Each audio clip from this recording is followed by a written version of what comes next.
দীর্ঘ ৫৫ বছর পর কুড়িগ্রামের ডাকনিরপাট বাজারে দেয়া হলো গরু জবাই। আওয়ামী লীগ, ভারত আর অদৃশ্য চাপ উপেক্ষা করে মুহূর্তটি আনন্দের সাথে ভাগাভাগি করে নেয় স্থানীয় মুসলিম সম্প্রদায়। গরুর সাথে সাথে শুক্রবার বিকেলে হিন্দু ধর্মাবলম্বীদের জন্য একটি খাসির ব্যবস্থাও রাখা হয়।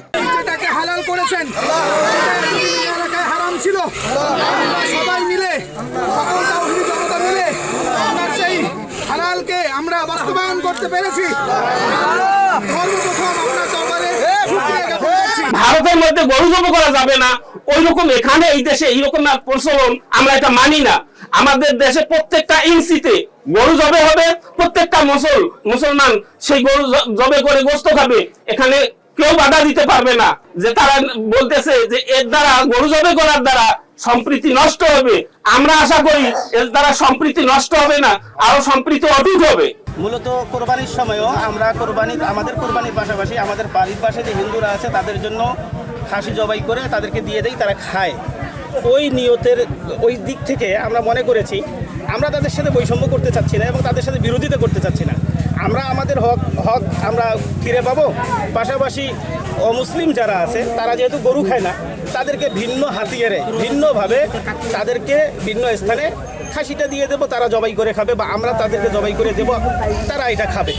জবাইয়ের পর বাংলা এডিশনের কাছে নিজেদের আনন্দ প্রকাশ করে স্থানীয় জনতা, যেন ভারী এক বোঝা নেমে গেছে তাদের শরীর থেকে।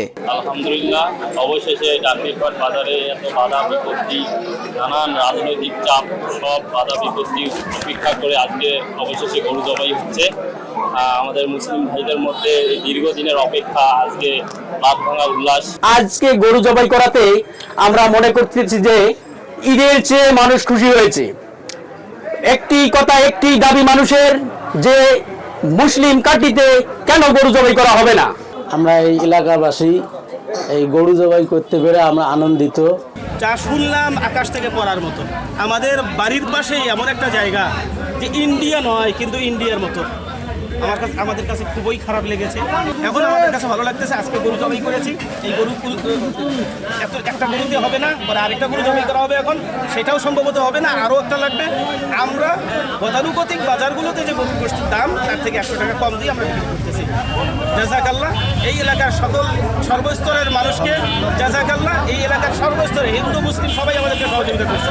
এলাকাবাসী বলছে ১৯৭১ সালে হিন্দুরা যুদ্ধ করে দেশ স্বাধীন করেছে, এমন যুক্তিতে ৫৫ বছর ধরে ডাকনিরপাট বাজারে গরু জবাইয়ের অনুমতি দেয়া হয়নি। স্বাধীনতার পর এখানে কোনো গরু জবাই হয়নি।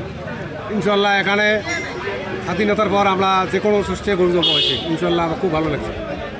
দীর্ঘ ৭১ সাল থেকে আমরা গোশত পাই না, আজকে গরু কুরবানি হচ্ছে, এখন জবাই হচ্ছে, আমরা খুব আনন্দ লাগছে। এদিন উৎসবমুখর পরিবেশে গরু জবাই দিতে উপস্থিত ছিলেন এলাকার প্রায় সকল শ্রেণী পেশার মানুষ। এলাকার গরু জবাইয়ের এক করুণ ইতিহাসও বর্ণনা করেন স্থানীয় আলেমরা। আমাদের পূর্বপুরুষ শাহজালাল ইয়ামানি রহমতুল্লাহ আলাই, উনি গৌর গোবিন্দের বিরুদ্ধে যুদ্ধ ঘোষণা করে বাংলাদেশ আমাদের এই ভূখণ্ড তিনি স্বাধীন করেছিলেন এবং গৌর গোবিন্দকে পিছনের দরজা দিয়ে খেদায় দিয়েছে, বিতাড়িত করেছে। ১,০০০ বছর পরে আবারও আমরা সেই শাহজালালের বাংলায়, ইয়ামানি রহমতুল্লাহ আলাই সিলেটে শুয়ে আছেন, শাহজালালের বাংলায় আবারও আমরা গরু জবাইকে কেন্দ্র করে যে প্রতিবাদ হয়েছিল, সেই প্রতিবাদের মোকাবেলায় আমরা আজকেও সেই বিজয় অর্জন করে আমরা গরু জবাই করতেছি। শুক্রবার সকাল থেকে গরু জবাইয়ের সরঞ্জামাদি নিয়ে প্রস্তুত ছিলেন স্থানীয় এলাকাবাসী। এ সময় উচ্ছ্বাসের পাশাপাশি হিন্দু মুসলিম ভ্রাতৃত্বের কথাও বারবার স্মরণ করেন তারা। সবাই মিলিয়ে খুব আনন্দ ভাবে গরু জবাই হচ্ছে, এখানে খুব খুশি লাগছে। তা সবাই চাচ্ছে গরু জবাই হোক। তো আলহামদুলিল্লাহ আমাদের এই ডাকনিরপাট বাজারে গরু জবাই হবে, এতে আমরা ডাকনিরপাটবাসী খুবই আনন্দিত এবং খুশি। এবং আমরা একজন মুসলমান হয়ে হিন্দু সম্প্রদায়ের কোনো ক্ষতি চাই না। আজকে বাংলা এডিশনের সাংবাদিকদের পক্ষ থেকে নিউজ করার কারণে, সারা বাংলাদেশে ছড়িয়ে দেওয়ার কারণে আলহামদুলিল্লাহ আজকে ডাকনিরপাট বাজারে গরু জবাই করা হবে। মুসলিমরা এবং হিন্দুদের মাঝে কোনো দাঙ্গা হাঙ্গামা এটা মুসলিমরাও চায় না, হিন্দুরাও চায় না। তারও একটা জ্বলন্ত উদাহরণ হচ্ছে আজকের এইটা যে গরু এবং খাসি দুইটাই জবাই করা হবে। বাংলা এডিশনের যে ভাইয়েরা এই সহযোগিতা করেছেন তাদেরকে আন্তরিকভাবে অভিনন্দন জানাই যে তাদের এই প্রচারের মাধ্যমে আমরা এই ডাকলির পাট বাজারে গরু জবাই করতে সক্ষম হয়েছি। মাত্র 30% টাকায় জমির মালিক হয়ে নতুন বাংলাদেশের গড়ে তোলার স্বপ্ন দেখা বাংলা বসতি। এর আগে গত 11 এপ্রিল বাংলা এডিশন কুড়িগ্রামে অদৃশ্য চাপে গরু জবাই করতে পারে না মুসলিমরা এই শিরোনামে একটি সংবাদ প্রকাশ করে। প্রকাশিত ওই সংবাদ থেকে জানা যায়, দীর্ঘ বছর ধরে মুসলিম সংখ্যাগরিষ্ঠ এলাকা হওয়া সত্ত্বেও ডাকনির পাটে অদৃশ্য চাপে গরু জবাই করতে পারে না স্থানীয় মুসলিমরা। ডাকনির পাটের 2 নম্বর ওয়ার্ডে প্রায় 2100 ভোটারের মধ্যে 1600-র বেশি মুসলিম, বাকি 500-র মতো হিন্দু ধর্মাবলম্বী। এখানে আমরা হিন্দু আর মুসলমান প্রায় মনে করেন 2100 ভোটের মধ্যে হিন্দুর ঘরে ভোট হচ্ছে এখানে 500 আর 1600 ভোট আছে মুসলমানের। 2 নং ওয়ার্ডের মধ্যে 2100 প্লাস ভোটার, সেখান থেকে 1500 প্লাস মুসলিম আর 500 সামথিং একটু বেশি হিন্দু সম্প্রদায়ের লোক আছে। স্বাধীনতার পর থেকেই ওই এলাকায় গরু জবাই নিষিদ্ধ। দেশে বিভিন্ন সময় সরকার পরিবর্তন হলেও গরু জবাইয়ের স্বাধীনতা না পাওয়ায় বাংলা এডিশনের কাছে ক্ষোভ প্রকাশ করে স্থানীয় মুসলিম এবং মাংস ব্যবসায়ীরা। মোহাম্মদ শফি আলম শফি, সে আমাকে টেস্ট লাইসেন্স দিছে, গ্রামবাসী আমাকে গরু জব করতে দেয় না। তো কিনতে হলে আমার ভিতর বন্ধ হয়, ব্যবহার দেওয়া হয়, এখান থেকে গরুগ্রস্ত হলে ভালো হয়, না হলে ভিতর বন্ধ আনারে ব্যবহার দেওয়া আনারে। অন্যদিকে ভোটার তালিকা অনুযায়ী ডাকনির পাট মুসলিম সংখ্যাগরিষ্ঠ এলাকা হলেও স্থানীয় ইউনিয়নের প্যানেল চেয়ারম্যান এর আগে দাবি করেছিলেন এলাকাটি হিন্দু অধ্যুষিত হওয়ায় সেখানে গরু জবাই হয় না। এই ডাকনির পাট 2 নম্বর ওয়ার্ডটি হচ্ছে আমাদের হিন্দু অধ্যুষিত এলাকা, সেখানে কোনোদিনই ওখানে গরু জবাই হয়নি। সাম্প্রতিক সময়ে গরু জবাইকে কেন্দ্র করে একটা বিরোধ সৃষ্টি হয়েছিল, যারা থানায় বসে উভয় পক্ষের মাধ্যমে একটা মীমাংসা করা হয়েছে যে আর গরু জবাই হবে না। বাংলা এডিশনের সংবাদ প্রচারের পরই বিষয়টি আলোচনায় আসে ব্যাপকভাবে। এরপর স্থানীয় হিন্দু মুসলিম একত্রিতভাবে বসে সিদ্ধান্ত নেয় ওই এলাকায় গরু জবাই করার।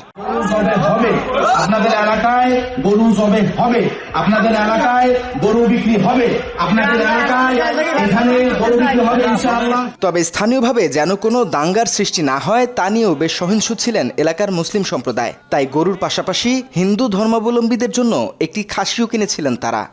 আমাদের দাঙ্গা যাচ্ছি না, এর একটা প্রমাণ আমি আপনাদেরকে দেই যে গরু যে কেনা হয়েছে, গরু কেনার পাশাপাশি একটা পাঠা কেনা হয়েছে তাদেরকে হাদিয়া দেওয়ার জন্য। গরু জবাইয়ের এই সিদ্ধান্ত নিতে বৈঠকে কুড়িগ্রামের প্রায় সব পক্ষের মানুষই উপস্থিত ছিলেন। স্থানীয় রাজনীতিবিদ, সরকারি কর্মকর্তা, জনপ্রতিনিধি এবং প্রশাসনের পক্ষ থেকে অনেকেই ছিলেন বৈঠকে। আমাদের ইসলাম এটা শিক্ষা দেয় নাই যে আমাদের কারণে হিন্দু ভাইরা কষ্ট পাবে, এটার নাম ইসলাম নয়।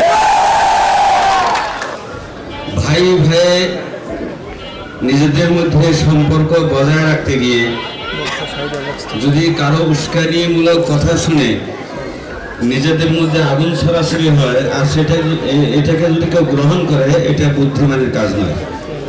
এছাড়া স্থানীয় হিন্দু সম্প্রদায়ের প্রতিনিধি হিসেবে সুভেশ চন্দ্র সহ আরো অনেকেই উপস্থিত ছিলেন বৈঠকে।